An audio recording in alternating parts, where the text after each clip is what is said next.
Before Marisol starts, let me introduce you. Marisol is the legal officer in charge of film heritage issues at the European Commission, and something, if I'm correct, is called the Converging Media and Content Unit of the European Commission. We could also say that she is the guardian angel of film archives within the European Commission, I would say. Always working for us and being very persistent in the work whenever new legislations or recommendations or directives is on the table. Marisol makes sure that film heritage is included. So, please, very welcome again. Tack. Till att börja med skulle jag vilja tacka John Benström och Svenska Filminstitutet för att de organiserar denna konferens och för att de har bjudit in mig. Jag tänker tala om filmarvet ur ett europeiskt perspektiv. Jag kommer att ta upp de utmaningar som vi står inför i den digitala eran, samt de möjligheter som nu erbjuds. Men jag vill inte vara den enda som pratar svenska idag, så jag ska fortsätta på engelska.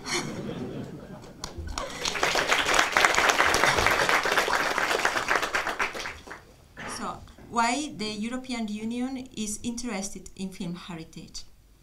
The European Union can only do those tasks that are given by member states in the treaties. The last treaty is the Treaty of Lisbon, and we have 3 beautiful articles that give what we call the legal basis for the European Union to act on film heritage. So first, the European Union shall ensure that Europe's cultural heritage is safeguarded and enhanced. So we have a legal basis, a broad legal basis to take care of heritage. Then we have a specific article that says action by the Union shall be aimed at encouraging cooperation between member states and, if necessary, supporting and supplementing their action in conservation and safeguarding of cultural heritage of European significance. What does it mean? It means that the main responsibility for cultural heritage remains in member states. So, Sweden government, authorities, Ministry of Culture are the main responsible. Our role is to push, to help, to pay for studies, to organize expert meetings, to ensure that the information flows. That's our role. And also we have to ensure that culture is taken into account in other policies. And this is very important because, for instance, when we finance research, I try to make sure that there is research money also going for heritage, or structural funds money. So this, we have to take culture into account in other policies of the European Union. So in particular, we have developed some more concrete legal instruments. The key instrument is a recommendation of 2005 that was adopted by the European Parliament and the Council on Film Heritage. This recommendation launched a very, very transparent process of reporting from member states and analysis from the European Commission. So every 2 years, I sent around a questionnaire to 27 member states of around 7-8 pages, asking questions about what are you doing with your film heritage, do you collect it, how has been improved, what needs to be done. I summarize all this, and the European Commission published a report. So the last one was published in 2012, December. So the information that I'm going to present you today comes from this report.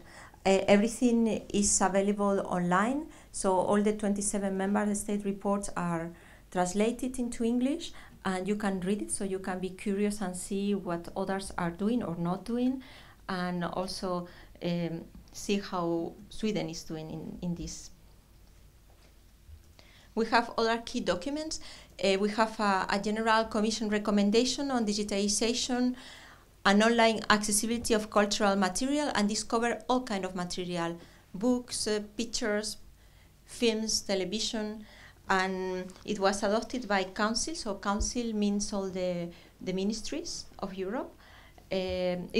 follow up by Council conclusions. So it's a political statement by the Ministries of Europe in May 2012. So here it says that in order to make sure that Europe keeps its place as a leading player in culture and creative content, we need to digitize our content and make it available. Because if we don't do it, we are losing our competitive advantage. If you ask any Chinese, any people from Africa, from the States, what is special about Europe? They will say culture. Just try. I did it with several friends. Culture. And if we don't digitize our culture, if we don't make it available, we are losing our competitive advantage. Because people, children, 4-year children, they just go and look what is on the web, what is not on the web is not there. If European culture, if European moving images are not there, they are not there. So this is basically what it says, this recommendation. Then we have in November 2010 specific conclusions on European film heritage. So this was again a political statement by 27 member states. So this has been subscribed by Sweden. And here member states, they say, yes, we will commit to support film heritage institutions in Europe. Yes, we will make sure that film heritage is part of our cultural policies and we will link it to our funding policies. Yes, we will intensify efforts to digitize film heritage, and we will make sure that digitally born material is kept. So all this nice political declaration, it's a nice political declaration, but it needs to become true. So it's something that you can maybe use clearly and say, look, this has been signed by Sweden. All these political statements have been made, are public. We need to make them come true. So this is the usefulness of this declaration. And finally, we launched this study that Nicola just presented. So we did it with an open public tender. We were very lucky because Nicola and the other consortium replied. So now we have a study that can be presented, and I'm really happy that what we did and what he wrote, now we have the possibility to discuss. So I will go through 9 topics, so I will try to go as quick as possible about film heritage institutions in Europe, and then all the issues related to the heritage, so collection, preservation, digitalization, this cinema projection, access, professional training, film funding and film heritage, and I will say some words on copyright. I could talk for 3 days on copyright, but I will say only some words. So we have around 100 film heritage institutions in Europe. We have a great diversity, and in the last 2 years the budget remained stable. So this seems very good, because in this financial crisis that we are living and some countries are suffering more than others, they have remained stable. Yes, there are some pressures to decrease them, I know. It will decrease, but this is also a problem because the extra money required for taking care of digital films and for digitization didn't flow. So this is a bad signal, and now we are even decreasing budgets. The European Association of Film Archives say active film archives will have to go digital. Our analysis shows that only a minority of archives are introducing changes. And we have some best practices in Europe. For instance, we have the British Film Institute Film Forever. So they plan to digitize and make available 10,000 films in the next 6 years. So they want to capture the whole memory of British moving images and make them available for the public. So we can have a look just to the website, because it's really... So it's here. Strategic Priority 3, unlocking film heritage for everyone in the UK to enjoy by investing in preservation, digitization, interpretation and access. So you will get the presentation and you can go through this 3-page document. It's really, really very, very well written.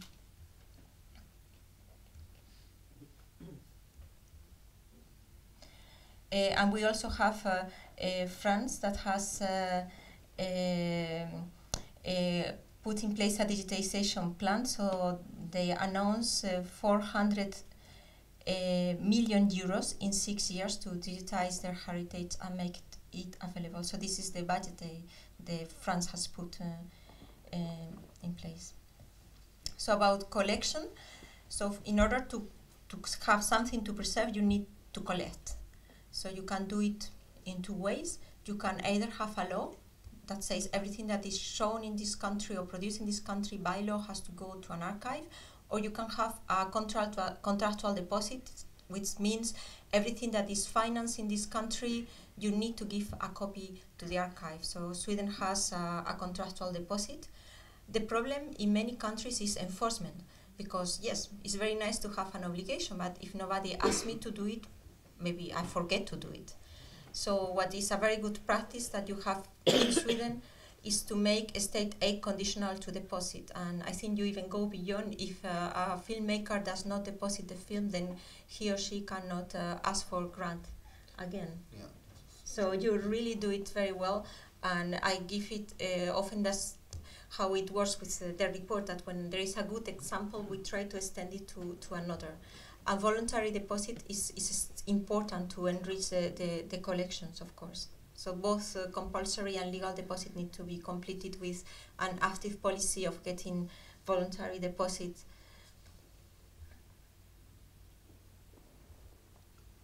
So collection in the digital era. So now that film is digital, in many countries film is still defined as something on a film that is to be projected in a cinema. So some countries in Europe are not collecting film which is on digital support, or they are not collecting films that are distributed as video on demand. So we need to change the definition of what a film is. I found one from the British Film Institute that tries to capture this idea that film is not on film anymore and is not to be projected in a cinema anymore, or it could be or not. So a moving image crafted to express an idea, to tell a story, regardless of production process, recording medium or distribution channel. So film become completely independent of the carrier. Unfortunately, not all member states have outdated deposit laws to collect digital film. Some member states have managed to adapt to new distribution channels. I think that here, as far as law is concerned, and Sweden has done the changes. So you're... Well, what we have said now, that what we preserve at our archive is anything screened in the cinema, whether it's Swedish or non-Swedish or whatever, but also everything that receives production subsidy from the Film Institute, and that at some point is not only films screened in theatre, but also television dramas and things which have other distribution channels in the cinema. And you do also asset films on digital format, but there are countries that receive the digital format and they don't know what to do with it because they don't have any place to ingest it, any computer. So one of the problem of the collection of digital films is that the deadlines for deposit are still too long. So these are based on the analog distribution that typically took 2 years. So after the end of these 2 years, the copy was given to the archive. But this is too long for digital because after 2 years, maybe the file is corrupted or has disappeared. So the deposit has to happen very, very quickly to make sure that we can capture the file. And then, of course, the problem with digital is that there is the fear of piracy, and then the copies are encrypted, and an encrypted copy cannot be preserved. So I think like in Sweden you do not accept encrypted copies, and that's the right thing to do, because otherwise you cannot preserve it. And so there are 2 countries, like Sweden and the UK, that have updated their collection policies to take into account all this new situation that brings digital cinema for collection. So I think the Swedish one is a very, very good one. Preserve. So if preservation is not performed properly, there will be no heritage to show and give access to. So, but we still have to keep, as Nicola said, the physical archive. There is no way we can just digitize and throw away. We need to keep physical. And at the same time, we need to put in place long-term preservation system for digital material. So film archives are changing after 80 years of being just a photochemical physical archive. Now they have a new task. They also have to preserve digital. And this means funding, strategies, planning, policies, and skills. New skills are required because it's a completely different business. And we have already some recommendations from the study in this sense. So we have explained many times this morning why digitalization is needed, because digitalization is a precondition for access. According to the European Film Archives Association, only 1.5% of film collections have been digitized. So this is really, really worrying, because there is a huge task to be done. The reason usually is scarce funding, and of course the question of rights. It's very, very expensive to go and clear the rights in order to digitize, or in order to put online what has been digitized. So these are the two obstacles for digitalization, and we will never be set enough. Always keep the original film. So we have some examples of good practices in Europe, and I will put you a little video so you wake up after this European talk.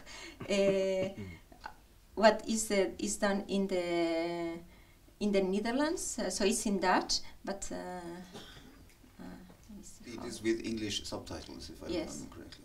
Yeah, it's with English. So the digital cinema projection offers the opportunity to film to screen heritage films beyond the cinematheques, but of course this can only be done if the films have been digitized at a sufficient resolution. And you have your neighbors in Norway have a very good practice here. They have a digital cinematheque, so they have digitized some of the main titles, and they go everywhere in the big country of Norway, and they project the heritage films. So they have a digital cinematheque. So here is a link when you will receive it, so if you want to have a look. Access to collections. So before, the archive were just there to preserve, but now thanks to new technologies, people are asking to have access. And the British Film Institute have expressed this very clearly. Preservation and access have equal priorities as objectives. So all film heritage institutions should continue to explore how to expand online access to collections. So I will give you the example of the British Film Institute YouTube channel, which I just check. And this shows the interest that people have. So this is how it looks, their channel. But I would like you to look at this figure. I will stop the music here. But the figure here is like there is 12.5 million videos have been seen, and this was launched in '98. So this is the potential of the interest of the people for heritage. When heritage is digitized and made available, 12.5 videos is enormous.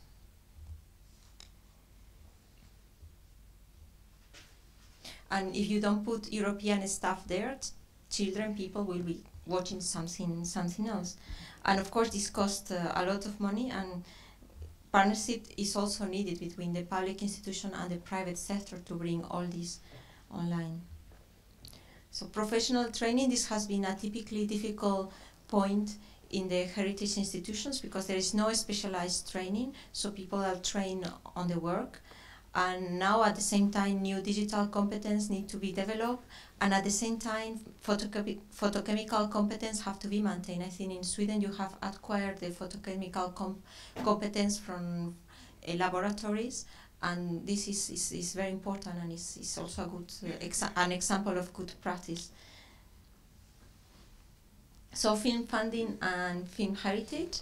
So the estimation of the European Audiovisual Observatory is that every year member states give 2 billion euros for film funding production. So Nicola spoke about 4 or 5. This here the 2 billion refer only to direct state aid, but there are other ways of state aid which are indirect, tax shelters and so on, which are very difficult to measure. So if we take that into account, we could come to that figure. So if we look at how much money is going into film production in Europe, and we put it in relationship with the amount of money that is devoted to film heritage, we come to a ridiculous 1-2%, or even less figure. It depends on.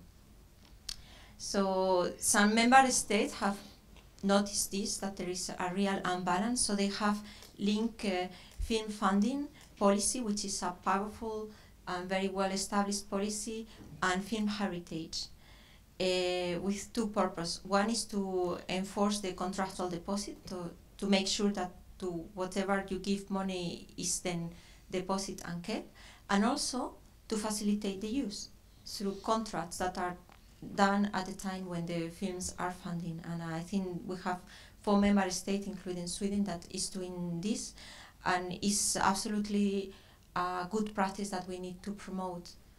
So these films, after a commercial exploitation, they can be used for cultural, for education, for research by film heritage institutions and by the public. So film heritage and copyright, this is very complex. We have a directive of 2001, which was called Copyright in the Information Society, and 2001. We have not reviewed it since 2001, so before Facebook, before YouTube, so it's kind of prehistory time. So we are doing a review of this legislation. We have a directive on orphan works. So an orphan work is a work for which you try to find the right owner, but you cannot. And then if you cannot, before you couldn't do anything, because you always need the permission of the right owner. And if you don't find him or her tampi, you cannot use it. With this orphan works directive, there is a new exception to copyright that is introduced. That means look for the right owner, do it seriously. If you don't find the person, you can use the work, provided that you are a film heritage institution and you do it for cultural purposes. If the right owner appears, that's great. He would be entitled to a fair compensation. And member states have 2 years to transpose. So I know that in Sweden you are working on the transposition, and it's very important that this transposition is done correctly. So the aim of the legislator was to help to the use of these orphan works is calculated that there are around 20% of the works in heritage institutions are orphan works. And we're also trying to to facilitate things at European level through the contractual and voluntary approaches. So we have launched something called Licensing for Europe. So the archives are represented, trying to bring at European level, on one side, right holders, authors, and then on the other side, museums, archives, so they can agree at European level on model contracts that would facilitate the use of material that is protected by copyright. So this directive that I just mentioned of 2001 says that you always need to find the right owner in order to make a use of the work. You need to ask for permission, and there are some exceptions. So cases in which you don't need to ask for permission, provided that this has been transposed in your national law. So that you make a copy to preserve, that you allow researchers to come to your institute and consult, but there is the word in situ, which means that people have to come physically. And then illustration for teaching and scientific research. So for all the other uses, you need to ask for permission, which really put these exceptions are very, very limited, and we are reviewing them to see how they could be extended for the benefit of cultural institutions. So I come to the conclusions. Only a minority of film heritage institutions have adapted to the new digital situation. So once again, we have the risk of losing the films that are being produced today digitally, and we are also missing the opportunities of the digital era. We at the European Commission are working on a new proposal for a recommendation to foster member state action, so I hope it will be adopted mid this year. And we have a group where Sweden comes often to participate and to present best practices that will continue to meet. And I will show you a last video that was produced by the Irish Film Institute, and they put it on the web for RISE funding, and it's beautifully done.